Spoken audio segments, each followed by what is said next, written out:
Again, I've used some very broad concepts. I've said financial technology, fintech. I've said small and medium-sized enterprises, and I've also said factoring.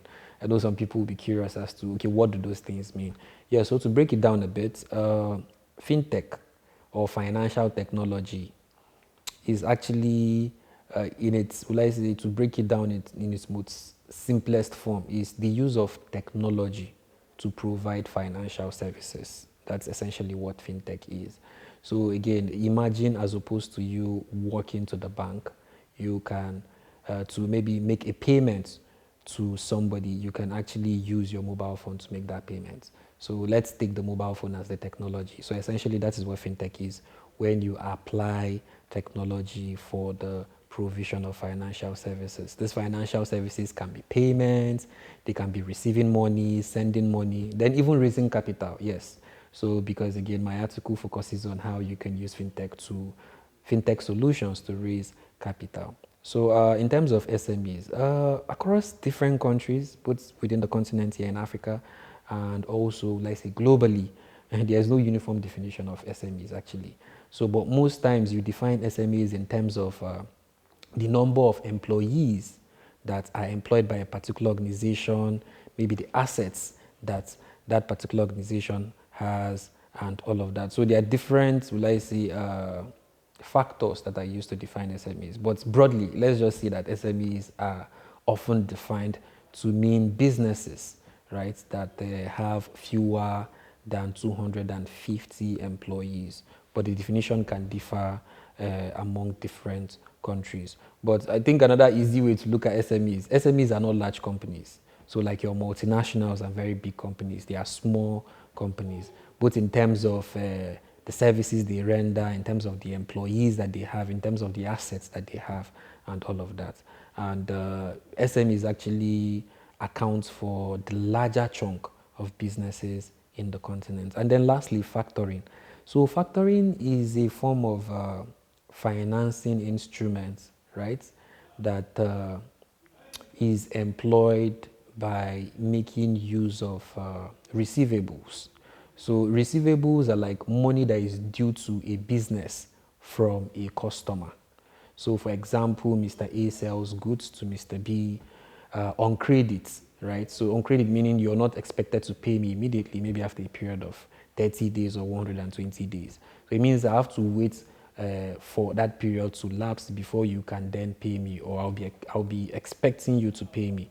So with factoring, what you then do is you're able to use that, you're able to sell that receivables to another party called a factor. Essentially, what would then happen is that you'll be selling it at a discount. That is less the value of the receivables. So the importance of factoring is that you don't have to wait until your customer pays you. The factor steps in to pay you way ahead of time. And then when that particular payment is due for collection from your customer, the factor will collect it from them. But it's also good to understand that factoring does not apply to any kind of receivables.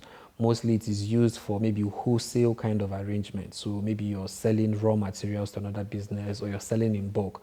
So it's not if you just go to Pep Shop or you go to ShopRite, any of this, to just buy something small and then you apply factoring. Yeah, there are specific kinds of trade transaction that factoring applies to.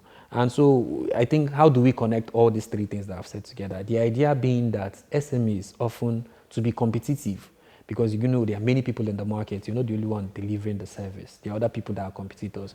So most times, one of the ways that you lure customers to yourself is to sell goods to them on credit. It's also called on open accounts.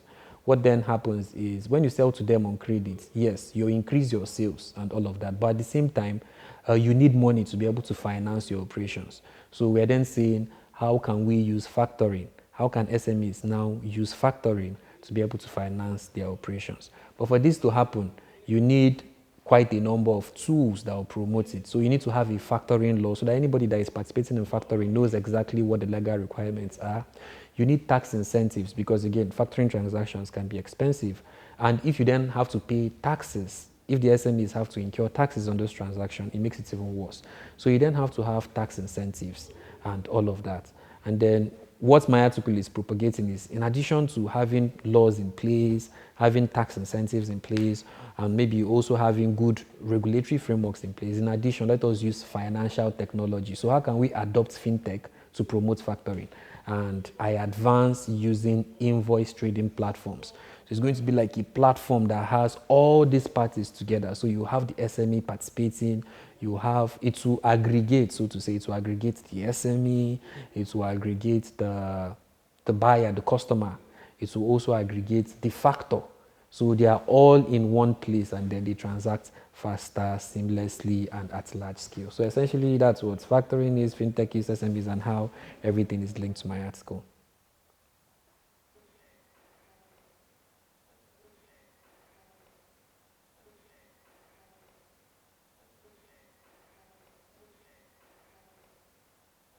Okay, yes. I think as I earlier mentioned, I've practiced law, but more recently I've had some interest in academia, and that's why immediately after I completed my master's program in UWC, I enrolled for my doctorate.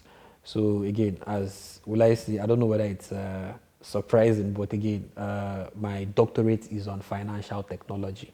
So again, from my article, you would see that it would seem as though my master's focused on trade and my PhD is on fintech. So it would seem I'm weaving things together and all of that. So yes, I definitely want to build capacity, uh, academic capacity for now in those areas, trade finance, financial technology, and other related areas. And in the long run, it's definitely, I would definitely want to have that, like say, academic experience, teach again. Since I've learned, to also be good to teach others. But at the same time, I also want to have practical experience in terms of engaging in maybe institutions, firms, or companies that actually either delivering trade finance services or fintech services, as the case may be. Yeah, so it's a mix of both academics and then practice. That is what the long-term goal would be.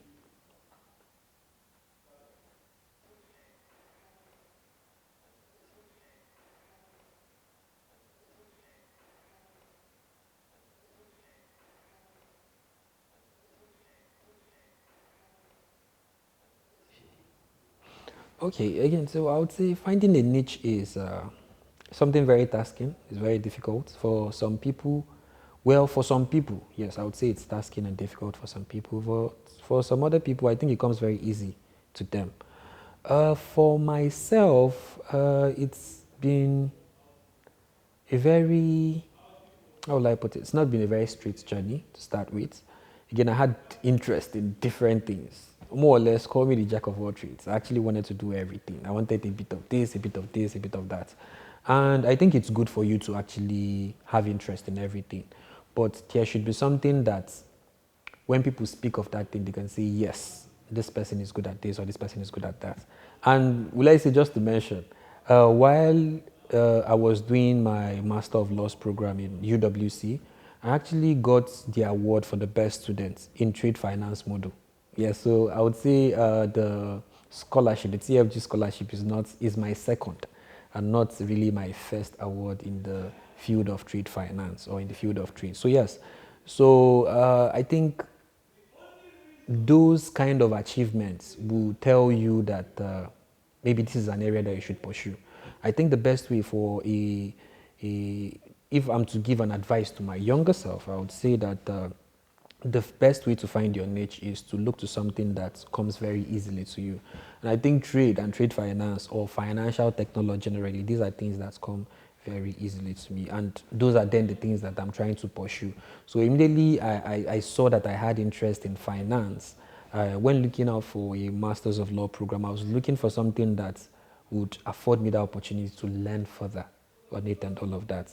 And same thing, since I have interest in fintech, I was also looking for maybe a PhD or a master's program or whatever the case is that would also help me further that interest. So find something that you find very easy. There are different areas of law to start with. Well, thinking I'm speaking to lawyers and all of that, or law students, there are different areas of law. But there's definitely that area of law that you find very easy to read, very easy to understand, and then also communicate your ideas. And once you find that, then pursue it both from an academic perspective, a practical perspective, and any other thing you can do to be able to, let's say, improve your capacity in that field. Yes, I think that's what I would say basically. Yeah.